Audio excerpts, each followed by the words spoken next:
عزیز دوستو، بزرگ اور بھائیوں، قرآن مجید نے جگہ جگہ پہ اس بات کا اعلان فرمایا ہے کہ اپنے شعور کو بلند کرو، اپنی فہم سے، اپنی عقل سے کام لو، کائنات ارضی اور سماوی میں غور کرو، اللہ کی نشانیوں کو دیکھو، اپنی فہم و فراست کے ساتھ، شعور کے ساتھ دین اسلام کی حسین تعلیمات کو قبول کرو اور ان کے مطابق اپنی زندگی گزارنے کی کوشش کرو۔ سورہ زمر کی آیت نمبر 18 میں نے تلاوت کی ہے۔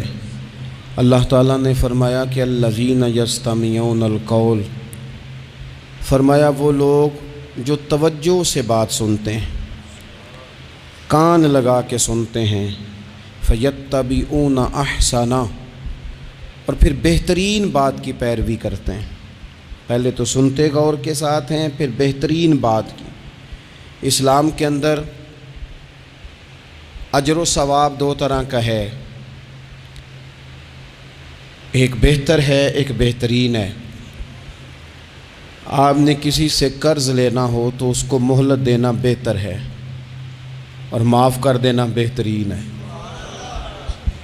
کسی شخص نے آپ کے ساتھ زیادتی کی ہو تو اتنی ہی زیادتی اس کے ساتھ کر لینا جائز ہے، لیکن اسے معاف کر دینا یہ بہترین ہے۔ تو فرمایا وہ پہلے کان لگا کے سنتے ہیں، پھر بہترین بات کی پیروی کرتے ہیں، ان میں سے جو زیادہ اچھی چیز ہے اس کے مطابق عمل کرتے ہیں۔ اولئک الذین ھداھم اللہ، یہی لوگ ہیں جنہیں اللہ نے ہدایت عطا فرمائی ہے۔ وَأُولَئِکَ هُمْ أُولُو الْأَلْبَابِ، اور فرمایا یہ لوگ عقل والے ہیں، یہی ہیں جنہیں اللہ نے ہدایت دی اور یہ صاحبان عقل ہیں۔ ایک دنیا کے اندر عقل وہ ہے جس کا لوگ بہت زیادہ استعمال کرتے ہیں، تو وہ عقل انہیں بعض اوقات گمراہی کی جانب لے جاتی ہے۔ اس عقل کی بات بھی اقبال نے کہی ہے، فرماتے ہیں کہ عقل عیار ہے، 100 بھیس بنا لیتی ہے۔ اس کے لیے عیار کا لفظ کہا، اور دوسرا پہلو دیکھیے عیار کے مقابلے میں لفظ کیا کہا۔ عقل عیار ہے، 100 بھیس بنا لیتی ہے، عشق بیچارہ۔ عقل عیار اور عشق بیچارہ، دیکھیں اس کے مقابلے میں جو جملہ دیا ہے، جو لفظ دیا ہے، یعنی لفظ عیار آپ جب بولتے ہیں عیار بڑا چلاک ہے، بڑا یار ہے، بڑا مکار ہے، تو زاویہ کیا بنتا ہے؟ اور جب آپ بیچارہ بولتے ہیں تو وہ بیچارہ۔ اب زاویہ دیکھیے کیا کھینچا، کہنے لگے عقل عیار ہے، 100 بھیس بنا لیتی ہے، عشق بیچارہ، نہ ملا ہے، نہ زاہد، نہ حکیم، یہ کچھ بھی نہیں، یہ بیچارہ کچھ بھی نہیں، بیچارہ جو ہوا۔ تو عقل کی طرف تو قرآن و سنت نے توجہ دلائی ہے، لیکن عقل سے مراد ہے فہم ہو، فراست ہو، حلم ہو، بردباری ہو، عاجزی ہو، غور فکر کرنے کا مزاج ہو، کسی چیز کو پورے شعور کے ساتھ بندہ قبول کرے۔ آج کل جن چیزوں کو لوگ عقل سمجھتے ہیں نا، وہ عقل نہیں ہے، وہ چالاکی ہے۔ آج کل لوگ عقل مند نہیں ہیں، چالاک ہیں۔ چالاکی اور چیز کا نام ہے، تیز تراری اور چیز کا نام ہے، عقل مند ہونا اور چیز کا نام ہے۔ یہ جو شطرنج کے ہیر پھیر سے لوگ دنیا چلاتے ہیں، یہ عقل مند نہیں ہوتے، یہ چالاک ہوتے ہیں۔ ہمارے ہاں ڈھیر سارے لوگ اپنی زندگی، اپنا گھر، اپنا کاروبار چالاکی سے چلاتے ہیں۔ چالاکیاں لمبی نہیں چلتی، ان کے پول کھل جاتے ہیں۔ تیزیاں لمبی نہیں چلتی، جلدی مکر واضح ہو جاتے ہیں۔ چالاک آدمی کے دوست نہیں ہوتے، آپ کسی کے ساتھ سیاست کے ساتھ زندگی گزار رہے ہیں تو وہ بھی آپ کے ساتھ سیاست ہی کر رہا ہے۔ جب آپ فہم کے ساتھ چلتے ہیں، فراست کے ساتھ، اب عقل کیا ہے؟ نبی پاک صلی اللہ تعالیٰ علیہ وسلم نے فرمایا، کسی نے پوچھا یا رسول اللہ صلی اللہ علیہ وسلم بہترین مومن کون ہوتا ہے؟ تو نبی پاک علیہ الصلوۃ والسلام نے فرمایا جس کا اخلاق زیادہ اچھا ہو۔ تو یا رسول اللہ عقل مند کون ہوتا ہے؟ تو نبی پاک علیہ السلام نے فرمایا عقل مند وہ ہوتا ہے جو موت کو کثرت سے یاد کرے اور اپنی آخرت کی تیاری کرے۔ یہ عقل ہے، یہ شعور ہے۔ لیکن وہ چالاکی کے ساتھ دنیا داری میں بڑا اپنا نام بنا لے، بڑے پیسے جمع کر لے، بڑا جناب گھروندہ تیار کر لے، تو یہ چالاک ہے، عقل مند نہیں۔ فہم والے بنیں، شعور والے بنیں، اپنی زندگی فہم کے ساتھ گزاریں۔ آپ اپنے شعور کی بلندی کی طرف بڑھیں، اپنے بچوں کو تیز نہ کریں، چالاک نہ کریں۔ ایک درویش سے میری ملاقات ہوئی تو وہ بڑے بھولے بھالے تھے، ان کے بچے بھی بھولے بھالے تھے۔ تو میں نے سارے خاندان میں سب بھولے بھالے لوگ دیکھے، تو میں نے ان سے کہا کہ یہ کیا ماجرا ہے؟ تو کہنے لگے ہمارے دادا جی نے دعا کی تھی کہ یا اللہ میرے بچے چالاک نہ ہوں، یہ شاطر نہ ہوں، تیزیاں نہ کرنی آتی، یہ بھولے ہوں، درویش ہوں، سادہ ہوں۔ اولادیں شعور تیز تراک ہو جائیں نا، چالاک شاطر ہو جائیں، تو وہ تو ماں باپ کو بھی روز کوئی نہ کوئی کہانی سناتے ہیں، وہ تو اپنے دائیں بائیں بھی کوئی نہ کوئی نیا قصہ ہی بیان کرتے ہیں۔ عقل مند بنیں، شعور والا انہیں بنائیں، انہیں اچھے برے کی تمیز سکھائیں۔ یعنی شعور، چالاک آدمی تو حلال حرام کی پرواہ نہیں کرتا، بس وہ دیکھتا ہے میں نے پارٹی کو قابو کیسے کرنا ہے۔ لیکن عقل مند وہ ہوتا ہے جو دیکھے کہ یہ میرے لیے جائز ہے کہ ناجائز ہے، محنت سے کام کرے، شعور سے کام کرے، لیکن لقمہ حرام کبھی اپنے گھر داخل نہ ہونے دے۔ یہ شعور ہے، یہ بلندی ہے۔ یعنی شعور یہ ہے کہ اسے پتہ چلے کہ یہ حق میرا ہے، یہ میرے بھائی کا ہے، یہ حق میرا ہے، یہ میرے ملازم کا ہے، یہ حق میرا ہے، یہ میرے پڑوسی کا۔ یہ شعور ہے۔ اور چالاکی کیا ہے؟ کہ وہ تیزی دکھائے اور سب کا مال ہڑپ کر کے اپنے گھر لے آئے اور کسی کو پتہ بھی نہ چلنا دے۔ یہ چالاکی ہے۔ چالاک نہ بنے، باشعور بنے، فہم والے بنے۔ میرے نبی پاک صلی اللہ تعالیٰ علیہ وسلم پر اللہ تعالیٰ نے جو قرآن مجید کتاب نازل کی تو 300 کے لگ بھگ آیات قرآن پاک میں ایسی ہیں جن کا زیادہ مطالعہ ہے، وہ زیادہ جمع کر لیں گے۔ 300 کے قریب آیات ایسی ہیں جس میں اللہ تعالیٰ نے عقل اور شعور کی طرف بڑھنے کا حکم دیا ہے۔ فرمایا عقل والو غور کرو، تم دیکھتے نہیں زمین و آسمان میں اختلاف ہے، رات اور دن آتے جاتے ہیں، اس میں غور کرو، اس میں نشانیاں ہیں۔ پر ان کے لیے جو عقل رکھتے ہیں، جو شعوری بلندی رکھتے ہیں، تیزی نہیں، چالاکی نہیں، شاطر پن نہیں۔ ابو جہل جو تھا نا وہ بیوقوف آدمی نہیں تھا، دور دراز سے لوگ اس کے پاس اپنے مقدمات کا فیصلہ کرانے آتے تھے۔ چالاک آدمی تھا، اتنی زبردست بات کرتا تھا، اتنی اچھی باتیں سناتا تھا کہ لوگ لوٹ پوٹ ہوتے تھے، گھنٹوں بیٹھ کے لوگ اس کی بات سنتے تھے۔ لیکن شاطر تھا، عقل مند نہیں تھا۔ اگر عقل مند ہوتا تو اسے نظر آ جاتا کہ وہ دیکھو آفتاب نبوت چمک رہا ہے، وہ غلام ہو جاتا رسول پاک کا۔ لیکن وہ چالاک تھا، چالاکیاں کرتا رہا، تیزیاں دکھاتا رہا۔ اس نے اس ترتیب سے اسلام کی مخالفت کی۔ آپ دیکھیں نا، جس رات نبی پاک صلی اللہ علیہ وسلم کو شہید کرنے کا ارادہ ان ظالموں نے کیا ہے تو بڑی پلاننگ کی۔ ہر قبیلے سے ایک ایک بندہ لے کے آؤ، ہر قبیلے سے، اور اس کے ہاتھ میں تلوار تھماؤ۔ جب ہر قبیلے کا بندہ ہوگا تو اگر معاذ اللہ حضور کو شہید کرنے میں کامیاب ہو گئے تو کسی ایک قبیلے پر الزام بھی نہیں آئے گا اور بنو ہاشم کسی ایک قبیلے کا مقابلہ بھی نہیں کر سکیں گے۔ اس چالاکی سے، یہ کبھی لوگوں کی سمجھ میں باتیں نہیں آتی تھی پر چالاک تھے، اس چالاکی سے یہ دین کی مخالفت کرتے تھے، یہ تیزی دکھا کے مخالفت کرتے تھے، اور جناب صدیق اکبر دفاع کی کوششیں کرتے تھے۔ وہ شعور کے ساتھ، فہم کے ساتھ انہوں نے بھی انداز اختیار کیا نا۔ انہوں نے چالاکی کی کہ ہر قبیلے سے ایک ایک بندہ، وہ تو اللہ کی حکمت تھی کہ سرکار نے ایک مٹھی میں پکڑ کے مٹی پھینکی تو ان کی آنکھوں کے آگے اللہ تبارک و تعالیٰ نے پردے ڈال دیے، لیکن اس کے مقابلے میں حضرت صدیق اکبر فہم و فراست کا، شعور کا وہ مظاہرہ کر رہے ہیں۔ وہ کیسا بندوبست کرتے ہیں؟ کہتے ہیں اپنے غلام سے کہ 2 اونٹنیاں موٹی تازی ان کو تم نے لے کے غار کے اس جانب آ جانا ہے۔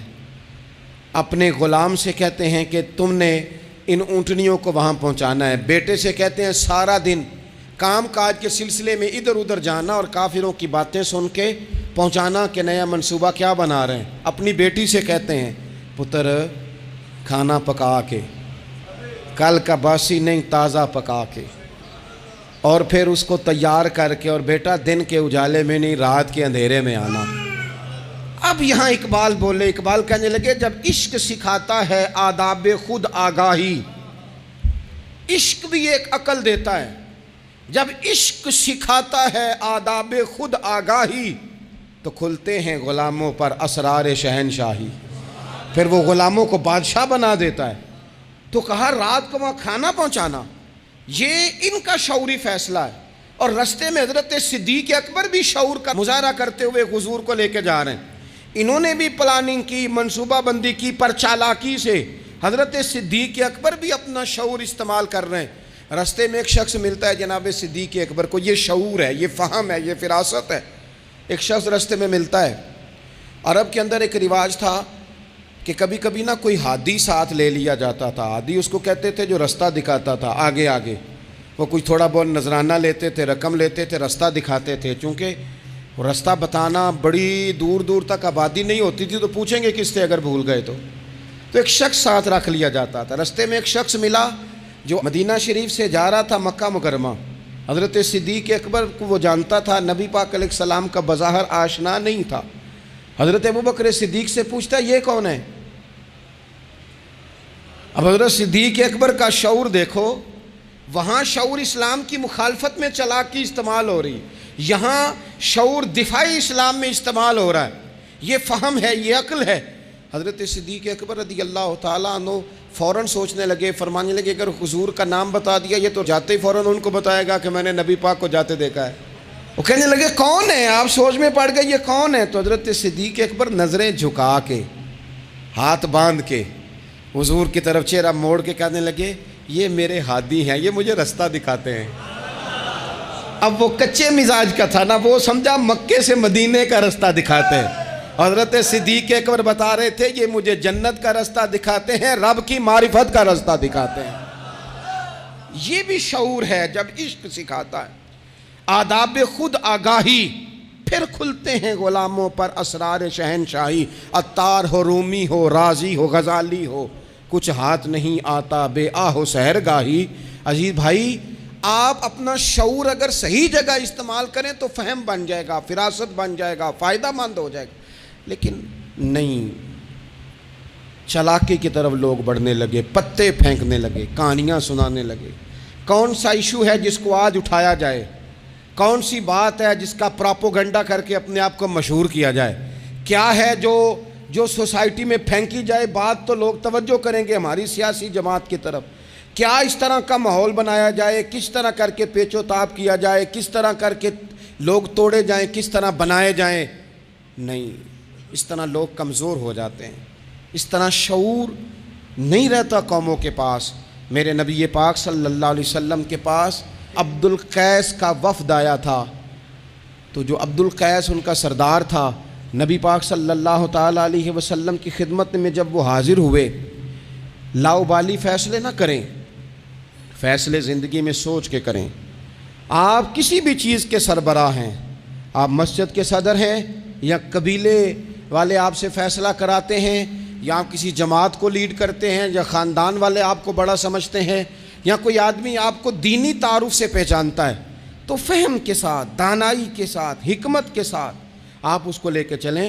نبی پاک صلی اللہ تعالیٰ علیہ وسلم نے وفد عبد القیس کے سربراہ سے کہا تھا کہ تمہارے اندر دو خصلتیں ہیں، دو عادتیں تمہارے اندر ایسی ہیں جنہیں اللہ بڑا ہی پسند کرتا ہے۔ یا رسول اللہ کون کون سی؟ فرمایا ایک تو تم عقل والے ہو، اور دوسرا بردبار ہو، حلم والے ہو۔ تم جذباتی فیصلے نہیں کرتے، تمہارے اندر بردباری ہے، ٹھہراؤ ہے۔ یہ دو باتیں، تمہاری سمجھداری اور تمہارا ٹھہراؤ، یہ اللہ کو بڑا ہی پسند ہے۔ بڑی جذباتی باتیں لوگ کرتے ہیں، بڑا گھروں کے اندر ماحول خوفناک ہو جاتا ہے، قبیلوں میں ماحول خوفناک ہو جاتا ہے، جماعتوں میں خوفناک ہو جاتا ہے۔ بڑے شعور کے ساتھ مسلمان کو آگے بڑھنے کی ضرورت ہے۔ یہ جو مسلمانوں نے فتح یابی حاصل کی ہے نا بڑی ساری جگہوں پہ، اللہ تبارک و تعالیٰ نے مسلمانوں کو کامیابیاں دیں۔ مسلمان اپنی تعداد کی قلت کے باوجود، اسلحے کی قلت کے باوجود بڑی جگہوں پہ کامیاب رہے۔ اللہ تبارک و تعالیٰ نے انہیں بڑا سارا نوازا۔ تو اس کے اندر بھی قرآن مجید کی سورہ انفال جب ہم دیکھتے ہیں تو اللہ تبارک و تعالیٰ نے وہاں ارشاد فرمایا کہ مسلمان 100 ہوتا ہے اور وہ صبر کرتا ہے تو وہ 200 کا مقابلہ کرتا ہے، 1000 ہوتا ہے وہ صبر کرتا ہے اور مقابلہ 2000 کا کرتا ہے مسلمان۔ کیوں بھلا؟ اس لیے کہ سورہ انفال میں رب فرماتے ہیں کافر وہ قوم ہے کہ قوم اللہ یعقلون، وہ قوم تو ہیں پر ان کے پاس عقل کوئی نہیں، وہ چڑھ دوڑتے ہیں کہ مار دیں گے، مر جائیں گے، آج انہیں ختم کر کے رہیں گے، وہ شعور کے ساتھ میدان میں نہیں آتے۔ لیکن نبی پاک صلی اللہ علیہ وسلم جب اپنے لوگوں کو لے کے جاتے تھے، حضور انہیں سمجھاتے تھے، صف بندی کرتے تھے۔ نبی پاک علیہ الصلوۃ والسلام ایک طریقہ بتاتے تھے کہ جھنڈا تمہارے ہاتھ میں رہے گا، اگر یہ آدمی شہید ہوتا ہے تو جھنڈا بھائی مدد اللہ کی ہے، لیکن حکمت کے تقاضے سارے پورے کیے جائیں، وہ سارے کام کیے جائیں جو وقت کے تقاضوں کی ضرورت کے مطابق ہوں۔ رسول پاک صلی اللہ علیہ وسلم ان کو بتایا کرتے تھے کہ تم نے اس درے پہ ڈیوٹی کرنی ہے، کوئی نیچے نہ اترے جب تک ہم نہ کہیں، تم یہاں کھڑے رہو۔ ایک آدمی کو پیچھے رکھتے تھے، تم نے اسکارف لے کے بالکل پیچھے آنا ہے، اگر کسی کا سامان گر جائے، کوئی اونٹ پیچھے رہ جائے، کوئی مسئلہ ہو جائے، تمہیں پتہ ہو، شعور کے ساتھ، بالیدگی کے ساتھ بیٹھ کر، عقل کے ساتھ، فہم کے ساتھ۔ ہمارے پاس بہت سارے لوگ آتے ہیں، بڑی بڑی جذباتی باتیں بتاتے ہیں، اس طرح بھی کر دیں، اس طرح بھی کر لیں، آپ لوگوں کو یہ بھی بتائیں، بڑے بڑے رکے آتے ہیں، بڑی بڑی باتیں سخت لوگ کرنے کا کہتے ہیں، ایسی کی تیسی کر دیں آپ۔ تو ہمیں پتہ ہے، چلیں تھوڑا سا کتاب و سنت اپنی نظر سے صحیح، تھوڑے علم سے صحیح، پر ہمیں بھی تھوڑا سا پتہ ہے۔ تو میں بہت سارے دوستوں کو کہا کرتا ہوں کہ او بھائی چلو ٹھیک ہے، سخت بات نہیں کرتے، جلال میں نہیں آتے، پر اس کا یہ مطلب تو نہیں نا کہ ہمیں پتہ نہیں کسی بات کا۔ وہ بعض سیاسی لوگ آتے ہیں تو آ کے کہتے ہیں جناب حضرت یہ ہو گیا، فلانے نے یہ کر دیا، فلانے نے یہ کر دیا، تو کئی دفعہ ان پر ہنسی آتی ہے کہ ہمیں سمجھانے آئے ہو، ہمیں سمجھانے آئے ہو۔ او پائی اٹ سٹ تے پکھڑا کوار گندا لسی اور بھی بوٹیاں جاننے آ۔ بات نہ کریں تو بات الگ ہے، اخلاق اجازت نہیں دیتا، بہت ساری باتوں کا جواب دیا نہیں جا سکتا، لیکن آپ کیا سمجھتے ہیں سامنے والا بیوقوف ہے، آپ جو کہیں گے وہ قبول کر لے گا؟ اپنی زندگی میں کبھی بھی جذباتی ہو کر فوراً فیصلہ نہ کریں، کبھی زندگی کے اندر تھوڑا سا چیزوں کو ٹھنڈا کریں، شعور پیدا کریں، آپ فہم پیدا کریں، آپ کوئی ایسا کام کریں جس میں آپ محسوس کریں کہ یہ فیصلہ عقل والا ہے۔ میرے نبی پاک صلی اللہ تعالیٰ علیہ وسلم بھولے بھالے لوگوں سے بھی پیار کرتے۔ حضور کے پاس ایک دیوانی بی بی آئی، دیوانی، اس کے علاقے والے کہتے تھے کہ اس کا تو ذہنی توازن ٹھیک نہیں، لیکن اس نے کہا یا رسول اللہ میری بات سنیں، تو حضور نے اس کی بھی بات سنی۔ نبی پاک پیار کرتے، لیکن آپ کو پتہ ہے کہ رسول پاک صلی اللہ تعالیٰ علیہ وسلم نے ایک اور بات بھی ارشاد فرمائی ہے جو صحیح مسلم میں موجود ہے، سنن ابو داؤد شریف میں موجود ہے۔ حضور جب نماز کی صفیں بناتے نا تو فرماتے میرے قریب قریب وہ لوگ کھڑے ہوا کرو جو عقل مند ہو، جو شعور والے لوگ ہو وہ میرے قریب قریب رہا کرو، باشعور لوگ۔ اور پھر فرمایا جو ان سے زیادہ شعور رکھتے ہیں وہ تھوڑے پیچھے، جو ان سے کم شعور رکھتے ہیں وہ اس سے پیچھے، جو اس سے کم شعور رکھتے، میرے قریب شعور والے لوگ ہوں۔ یعنی محبوب سب کے نبی ہیں، لیکن حضور اپنے قریب ان لوگوں کو بٹھاتے جن کا فہم مضبوط ہوتا۔ اسی لیے حضرت مولا علی شیر خدا رضی اللہ تعالیٰ عنہ فرمایا کرتے تھے وہ بندہ دنیا میں کبھی نہیں ٹوٹتا جس کے مشیر اچھے ہوں۔ ہمارے آج کل مشیر نہیں ہوتے، ہمارے خوش آمدی ہوتے ہیں، ہمارے وہ ہوتے ہیں جو ہمیں بلے بلے کہیں، ہمارے وہ ہوتے ہیں جو ہمیں کہیں کیا بات ہے، سبزہ سارا ہی سبز ہے باہر، اور ہم اتنی طاقت نہیں رکھتے کہ ہم تصویر کا دوسرا رخ بھی دیکھیں۔ تو اللہ کے رسول نے شعور کو سپورٹ کیا، عقل کو سپورٹ کیا، فہم و فراست کو سپورٹ کیا، فرمایا میرے قریب قریب۔ دیکھیں نا علماء نے ایک معنی یہ بھی اس کا بیان کیا ہے کہ جب کوئی باشعور آدمی قریب ہوتا ہے تو نماز میں کبھی لقمہ دینا پڑ جاتا ہے، کبھی بتانا پڑ جاتا ہے، کبھی کسی وقت امام کا وضو ٹوٹتا ہے، اسے پیچھے جانا پڑ جاتا ہے. تو باشعور لوگ ہوں گے جب قریب تو حالات اور ہوں گے. اللہ کے رسول صلی اللہ تعالیٰ علیہ وسلم باشعور لوگوں کو قریب رکھتے، شعور کی بات آگے پھیلاتے. میں بڑے عرصے سے یہ بات کر رہا ہوں، آج پھر کرتا ہوں. دینی ماحول کے اندر باشعور لوگوں کی بڑی ضرورت ہے، بصیرت افروز لوگوں کی بڑی ضرورت ہے، جن کے حافظے قوی ہوں ان کی بڑی ضرورت ہے. اکثر ایسا ہوا کہ ایسے لوگوں کو لا کر دیا گیا، ایسے لوگ بٹھائے گئے جو شعوری طور پر بالکل ناپختہ تھے. دیکھیں ہر آدمی ہر جگہ پہنچ نہیں سکتا، کچھ لوگ کند ذہن ہوتے ہیں، کوئی کام بھی نہیں کر پاتے. تو زبردستی جبر کرنا، کسے مولوی بنانا ہے، اسے مولوی بنانا ہے، اسے حافظ ہی بنانا ہے، بھائی وہ بیچارہ نہیں اتنا شعور رکھتا. آپ کوئی ذہین فتین لوگ لے کے آئیں، باشعور لوگ لے کے آئیں جو سوسائٹی میں کچھ سمجھ بوجھ رکھنے کی صلاحیت رکھتے ہوں. وہ جب دین کو پڑھیں گے اور دین کو آگے پھیلائیں گے تو کچھ تقاضے سمجھ کر آگے پھیلائیں گے. آپ دیکھیے میرے نبی پاک صلی اللہ تعالیٰ علیہ وسلم کے صحابہ کا شعور کتنا بلند تھا. حضرت زید بن ثابت رضی اللہ تعالیٰ عنہ کے ذمے لگایا حضرت ابو بکر صدیق نے قرآن پاک کو جمع کرنا. فرمایا آپ صحابہ کرام سے لے کے جن کے پاس تھوڑا تھوڑا قرآن پاک ہے آپ جمع کریں، آپ لا کے اسے جمع کریں. اور وجہ اس کی یہ ہے کہ ایک تو آپ نبی پاک کے دور میں بھی قرآن پاک کی وحی لکھتے تھے، اور دوسری بات یہ ہے کہ آپ جوان بھی ہیں اور عقل مند بھی ہیں، لہٰذا آپ سے ہم نفع لینا چاہتے ہیں. باقاعدہ لفظ کے حضرت صدیق اکبر کہ چونکہ باشعور آدمی ہیں، فہم والے ہیں، لہٰذا آپ سے یہ کام لینا ہے. میں شکوہ نہیں کرتا، لیکن میں کو ذمہ داری سے کہتا ہوں، میں قائل نہیں ہوں بچوں کو ڈنڈے مار کے پڑھایا جائے. ڈنڈے مار کے جب آپ پڑھاتے ہیں تو آپ خوف کے سائے میں تعلیم دے رہے ہیں. آپ سے لوگ ڈر رہے ہیں، گھبرا کر تعلیم دی جا رہی ہے. وہ کیا اس سے سیکھے گا جس نے خوف کے عالم میں سبق یاد کیا؟ بچہ استاد صاحب کے سامنے کھڑا ہے تو وہ تھر تھر کانپ رہا ہے، اسے جو یاد ہے بیچارے کو وہ بھی بھول گئے ہیں. اور یہ کام مدرسوں سے زیادہ اسکولوں میں ہوتا ہے، اسکولوں میں زیادہ ہوتا ہے. لائق لوگوں کو، باشعور بچے کو آپ کو پتہ چل جاتا ہے آپ کا بچہ شعور والا ہے، پھر آپ اس کی مناسب کونسلنگ کریں، اسے آپ مناسب طریقے سے اس کو سمجھائیں، اس کو آپ تھوڑا سا مینٹلی طور پر تیار کریں، اس کی نگرانی کریں کہاں آتا ہے کہاں جاتا ہے.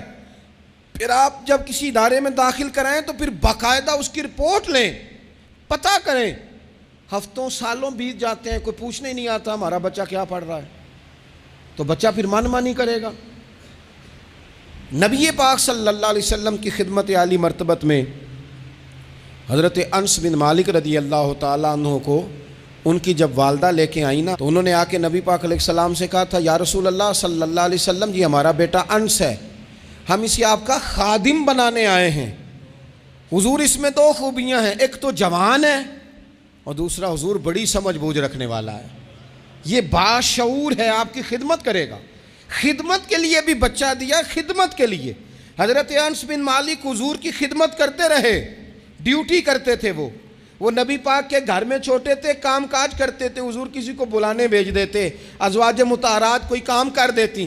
فرماتے میں آیا تو تھا خدمت کرنے، لیکن باشعور تھا، فہم والا تھا، کام بھی کرتا رہتا اور مدینے والے کی حدیثیں بھی یاد کرتا رہتا.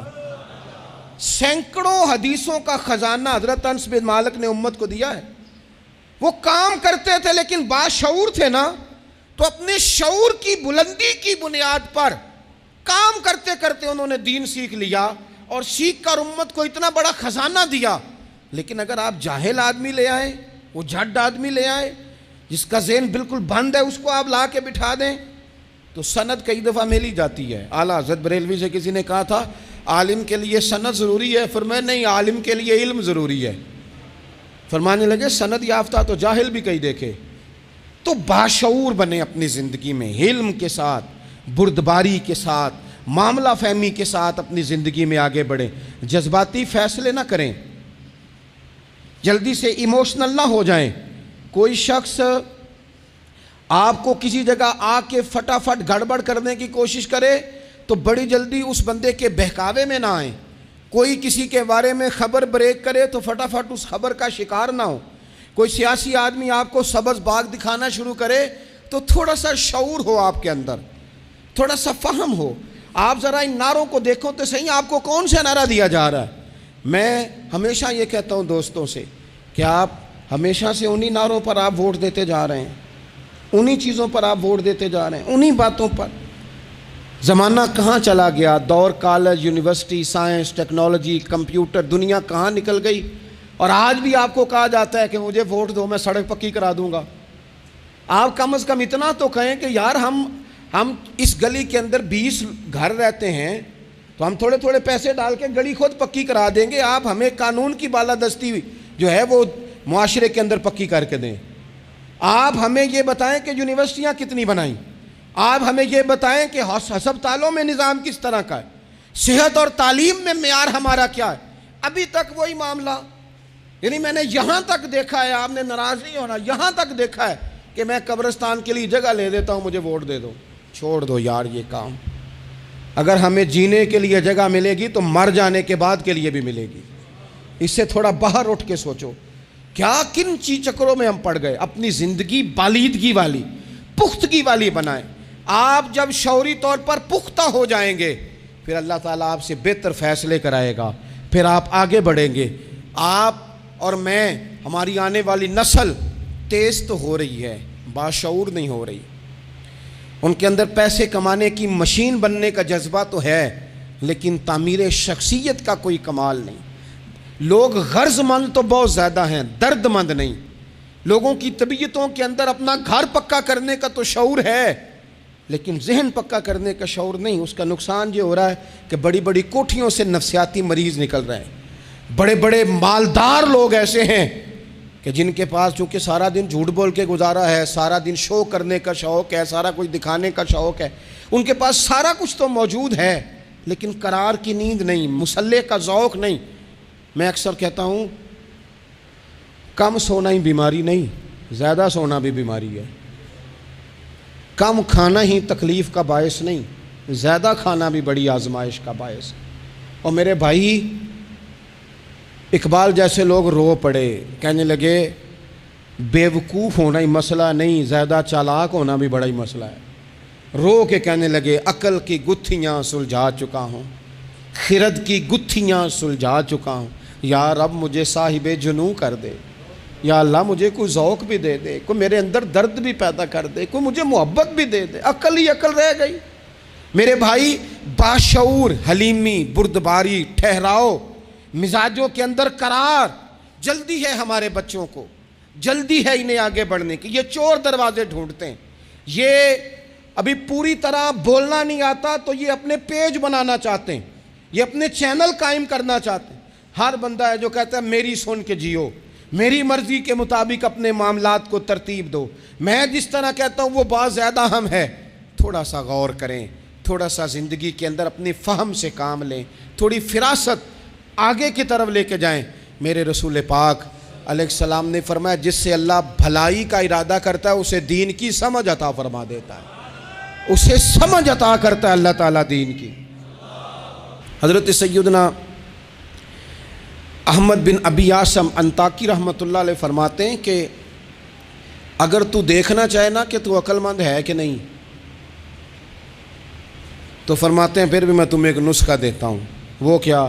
فرمانے لگے اگر تو ذی شعور ہے نا پھر تو رب کی نعمتوں کو پہچان لے گا اور پھر تیرا زیادہ وقت شکر پہ گزرے گا، شکوے پہ نہیں گزرے گا.